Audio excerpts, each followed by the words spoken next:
Joriy yilning 1-aprel kuni ijtimoiy tarmoqlarda fermer xo'jaliklari vakillari tomonidan sug'orish suvi yetib kelmayotgani yuzasidan video murojaat tarqaldi. Unda Pop tumanining Tepaqo'rg'on, Pungon, Qirchin hamda Ittifoq hududlarida faoliyat yuritayotgan fermerlar o'z noroziliklarini bildirgan edi.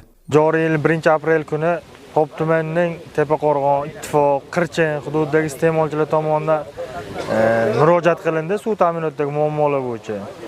Muammo suv nazorat inspeksiya xodimlari, mana suv xo'jalik xodimlari bilan birgalikda o'rganilib, 2-aprel kuni barcha suv xo'jalik xodimlari bilan harakat qilinib suv yetkazib kelindi, suv yetib keldi, sug'orish boshlandi.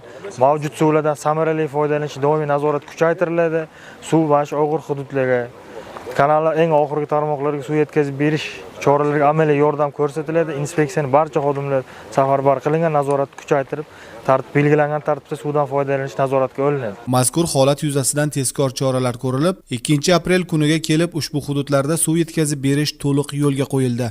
Ta'kidlash joizki, suv yetkazib berish ishlari murojaatdan avval ham reja asosida boshlangan bo'lib, Norin daryosidan mazkur hududgacha bo'lgan masofa qariyb 150 kilometrni tashkil etadi. Kanalning suv o'tkazish quvvati soniyasiga 7-8 kub metrni tashkil qilgani sababli suvning manzillarga yetib borishi uchun ma'lum vaqt talab etiladi. Murojaatga munosabat bildirish va mavjud vaziyatni joyida o'rganish maqsadida Norin Sirdaryo irrigatsiya tizimlari havza boshqarmasi mas'ul xodimlari, boshqarma boshlig'i Jahongir Rizayev hamda Suv xo'jaligi vazirligining vakili Otabek Abdullayev bevosita hududga tashrif buyurishdi. Ular murojaat yo'llagan fermerlar bilan uchrashib, yuzaga kelgan holatning asl sabablarini atroflicha tushuntirib berishdi. Xususan, kanal bo'yida tashkil etilgan uchrashuvda boshqarma boshlig'i Jahongir Rizayev tomonidan suv yetkazib berish jarayonining texnik va tabiiy omillari batafsil izohlandi. Murojaat bo'yicha keldik, o'rgandik. Shu turgan joyimiz Norin daryosidan keladi. Qariyb 150 kilometr masofada turibmiz. Norin daryosidan 150 kilometr masofada suvchilarimizni mehnati bilan keladi. Endi haqiqatan ham daryoda ozmoz kalibana bo'lish hisobiga bu yerga suv kelishi qiyinlashib, shunaqa muammolar paydo bo'ldi. Shuning uchun hamma suvchilarimiz harakat qilib bu yerga suv olib keldik. 1-aprel kuni murojaat qilganingiz kecha-kechda yetib keldi. O'zingizlar ko'rdingiz hamma narsani. Vegetatsiya mana 1-apreldan boshlandi. Bugun 3-aprel. Hamma masalalarni gaplashdik. Biz mana suvchilar birgalikda ishlaymiz. Grafik asosida suvni yetkazib berishni ta'minlaymiz. Suv xo'jalik vazirligimizga rahmatnoma aytmoqchimiz.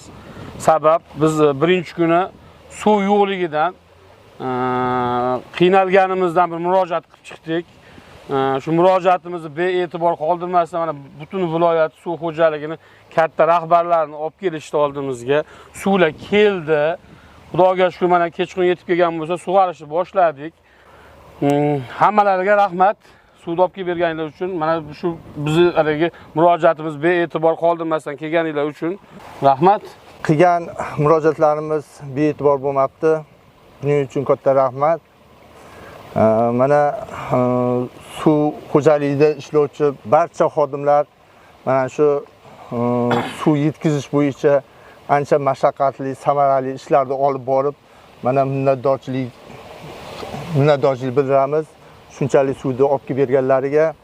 Nima sababdan suvni buncha kalibani bo'lganlarini hammasini tushuntirib, ochiq aytdilar. Mana suv keldi, katta rahmat. Ishchi guruhi bilan keldik. Suv xo'jaligi mutaxassislari viloyatda mana fuqarolar bilan uchrashdik.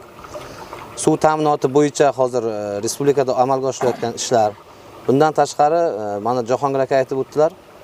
72 ta nasos stansiyani rekonstruksiya qilib tushgan. Faqat Namangan viloyatining o'zida 20 tasi Popda. Bu katta, masalan 11 ta tuman bo'lsa, 11 ta tuman ichidan Popda eng katta suv og'irligi uchun munosabat shunaqa bo'lyapti. Bundan tashqari prezidentimizda 2025-yil 242 sonli qarorlari bilan 23 kilometr kanal, mana shu kanalimizni betonlashtirish ishlari amalga oshiriladi. Bunga 21 million dollar mablag' ajratilyapti. 72 ta nasosdan 20 tasi 438 sonli qarorimiz bor prezidentimizda. O'sha bo'yicha ishlar amalga oshirilyapti. Kelgusida bunday holatlarning oldini olish yuzasidan zarur choralar belgilangani ma'lum qilindi.